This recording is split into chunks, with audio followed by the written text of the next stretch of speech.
Hello, everyone. It's Greg Harrelson here with Century 21, the Harrelson Group. And of course, as you see, my partner, Abe Safa, also with Century 21, the Harrelson Group. And here we are on a Tuesday, again, just sharing with you what's going on in the real estate market. As some of you are aware, if you're a new viewer to this Myrtle Beach Real Estate TV, just understand every Tuesday is when we have these. And if you would subscribe to the YouTube channel, you'll get a notification. We do not put a lot of videos out, throughout the week. So don't worry about getting pounded with notifications and spam. That's not what we're up to. You just get a notification once a week reminding you that the latest information for the Myrtle Beach real estate market has been uploaded to YouTube, or at least we're getting ready to do it live.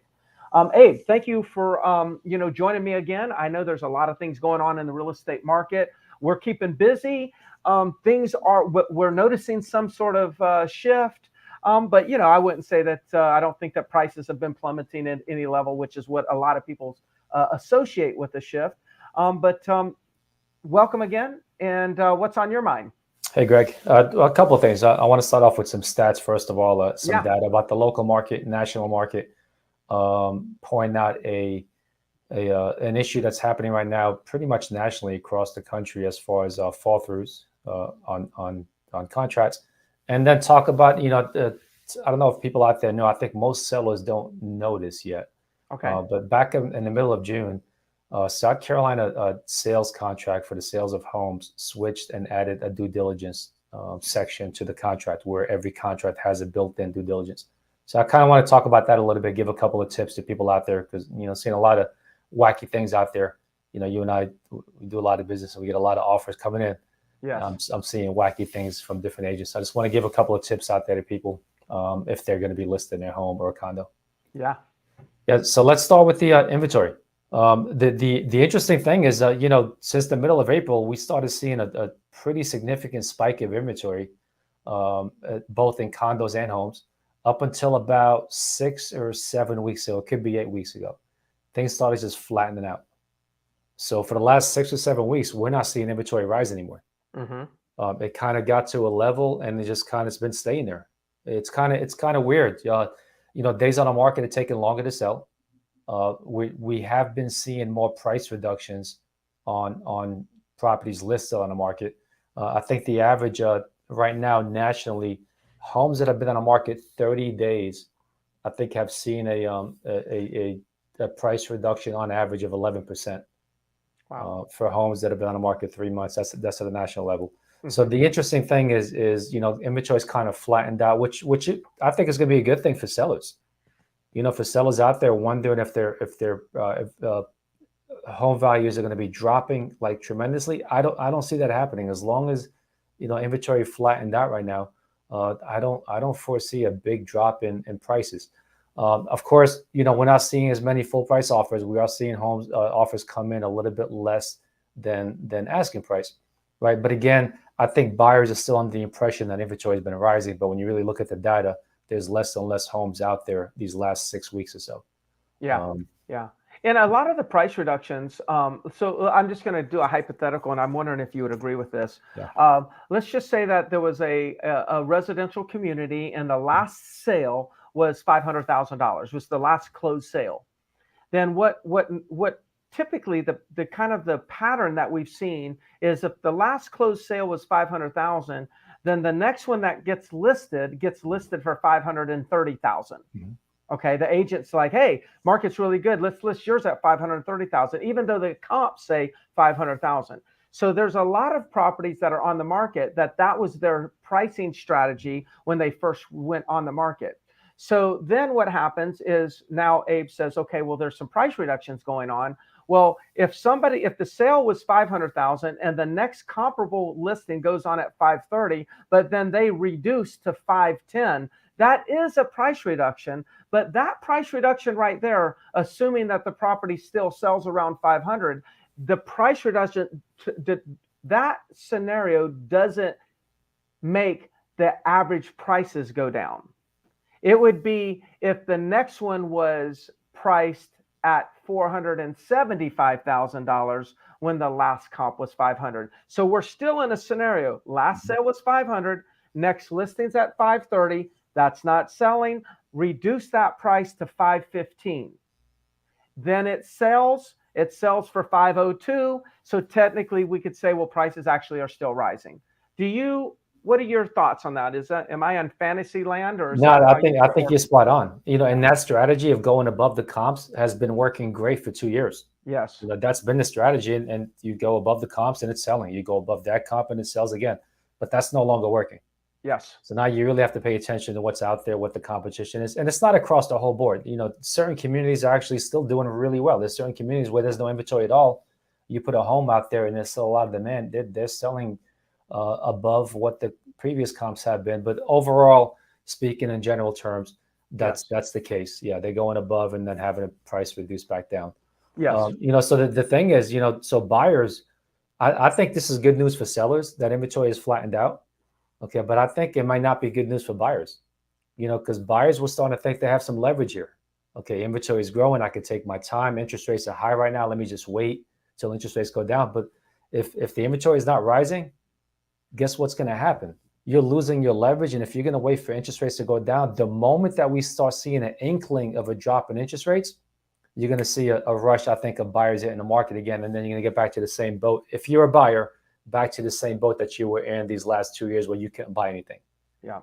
So, I mean, as a buyer right now, I surely would not be waiting, and as a seller, look, the market's still good. Inventory is flattened out. It's still a good time. Bank on taking a little bit more time to sell your home. They're not selling as quickly as they were, but the homes are still selling. Yeah.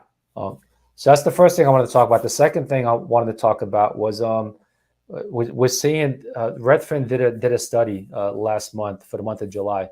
There was 63,000 deals under contract that fell through at a national level. So that's an equivalent to 16% of every home that went under contract in July actually fell through for some reason or another. Mm-hmm. Most of the reasons have been the interest rates, because interest rates went up so high, a lot of buyers all of a sudden did not qualify anymore, and the deal had to fall through. So we're seeing more and more of that happening right now. So I think it's really crucial when you get an offer, if you're out there on the market or going to hit the market with your realtor, whoever it may be very careful on all the terms within the contract. I think it's really important, and not just set yourself up for a fall through, or at least minimize it. Yeah. Now, it's good advice, and maybe we can talk about a few things that maybe like, okay, what's the actual thing that they would do when they're negotiating to protect themselves? Right. But, there's always deals falling through. Right. All right. So 16% is really high compared to what it is in a normal market. And a lot of those buyers, what's good to know is like a lot of these buyers, they were searching for property. They got pre-approved a couple months ago, and they got pre-approved at 3.5% interest rates, and their payments were going to be $2,500.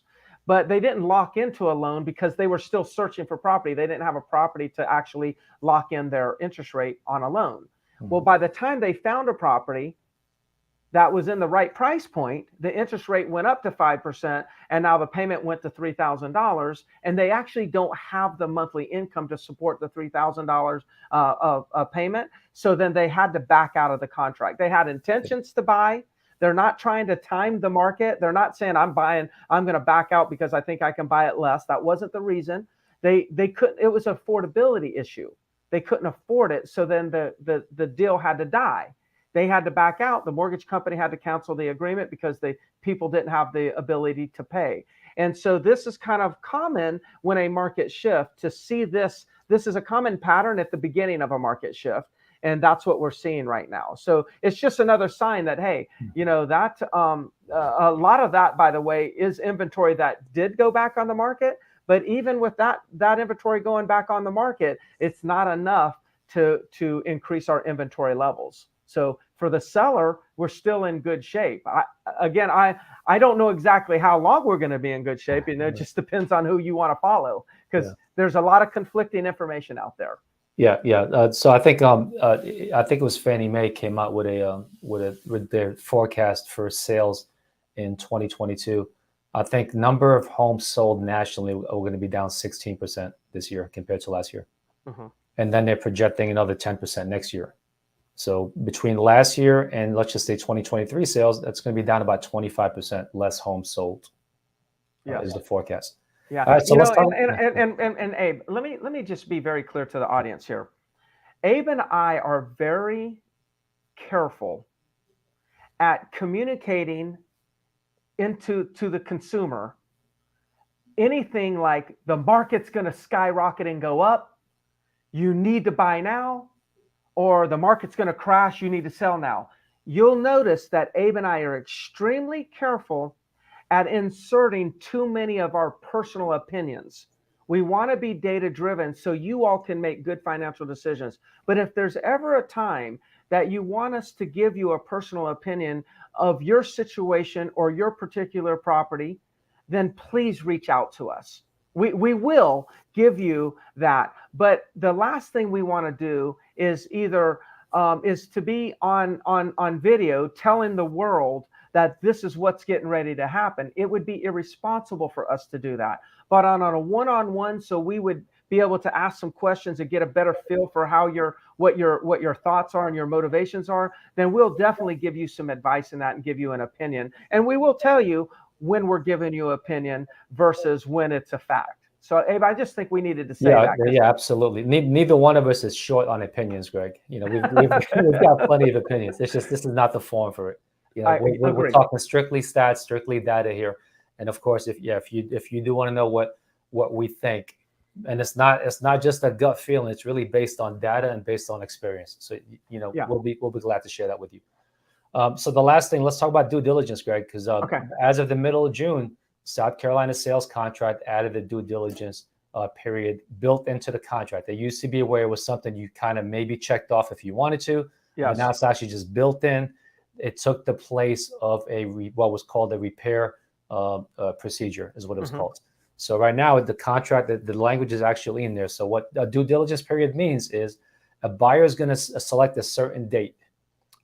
Usually 7, 10, 14 days. Some buyers will try to extend that as much as possible, right?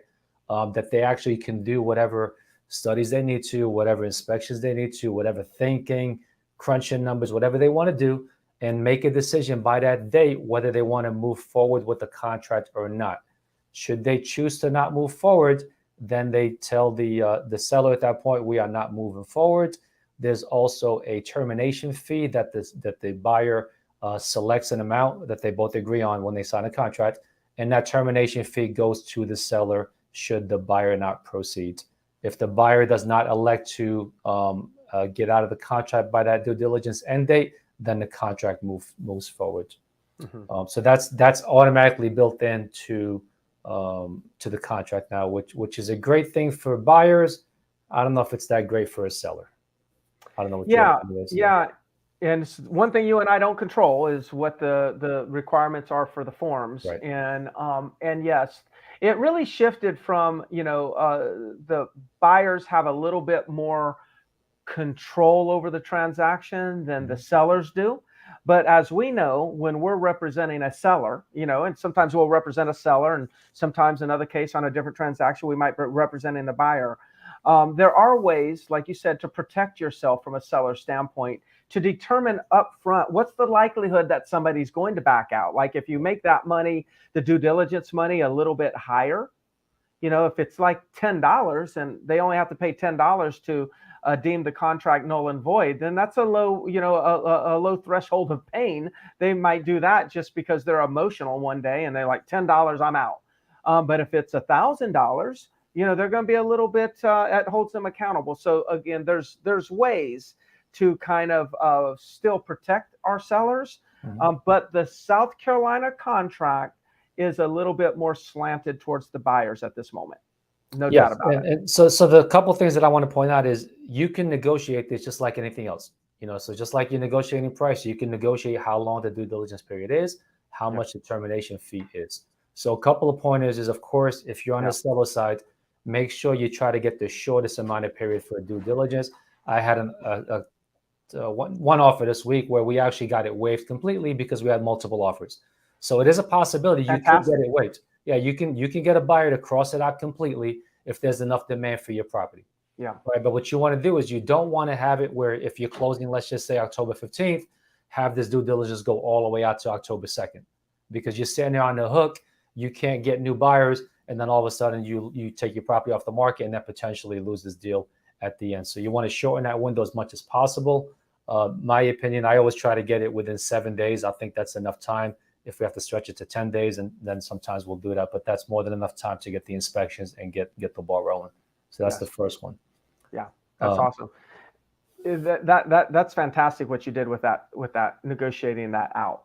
I mean, that right there is an example of the type of knowledge and skills that Abe and I have to protect sellers. I mean, those are the types of things that when somebody says, why should I hire you? That would be one of the reasons, is the ability to negotiate those things and put you in a better position to make sure this contract gets closed. Yeah. The second thing is try to get some skin in the game from the buyer. Like you said, you want that threshold you want it to be painful, or should they back out? Yeah. So try to get the highest amount of termination fee possible. A lot of buyers out there will put $250, $500 maybe. But again, it's all negotiable. And it always comes down to how much leverage you have. And the leverage you have is based on how much demand is for your home and how it's priced, right? If you all of a sudden you got multiple offers, you've got a lot of leverage. If you've overpriced a home and you're sitting out there and you haven't had an offer in 4 months and this is the first one you get, then you really don't have much leverage. So try to get the highest termination amount possible, so at least you know that the buyer's got some skin in the game. And should they happen to walk away, at least you can walk away with some money that can kind of offset the pain a little bit. Yep, got it. And then, of course, I know there was a third one there, giving themselves some time to move, and so a lot of people don't understand that there's a lot of sellers right now that are really concerned that, gosh, if I sell right now and I don't have a place to move, or, I don't want to make 2 moves, go from this house to a rental to the next house. Just understand that, we can kind of protect you there by making sure that, that you're, if there's a due diligence period for 10 days, then you could set the closing date to be a certain amount of days past the due diligence period. And so it's not like if there's a due diligence, a 45-day close, but you don't know if the due diligence is going to go through until 15 days. Well, then you can say, well, after the 15 days and we know the due diligence period is expired, then at that point, I still have 30 days before we close and I have to move. So you're not stressed where you're feeling like, oh gosh, I just found out now 2 weeks later, I've got to move. So there's a lot of details there we can protect you on. Oh yeah, or you've hired already the moving company, and then you find out 2 weeks before closing that they backed out because of due diligence. So you really want to be careful with those dates, the termination date and then the closing date. Yeah, agreed. All right, Abe. Well, that's great. I appreciate you, joining me again for the Myrtle Beach Real Estate team. Remember, for those of you that are listening, please stay tuned. Comment on the YouTube channel, please do. We'll definitely respond to those, as well as the any of the Facebook pages that you might see this. This is our contact information right at the bottom. And if you need anything, want a better explanation on what we would do if we were in your shoes for your particular property, give us a call. We'd love to help you, and subscribe so you get a notification when we're doing this next week. Thank you, Abe. Enjoyed it. Thank you all for watching. Bye, everybody.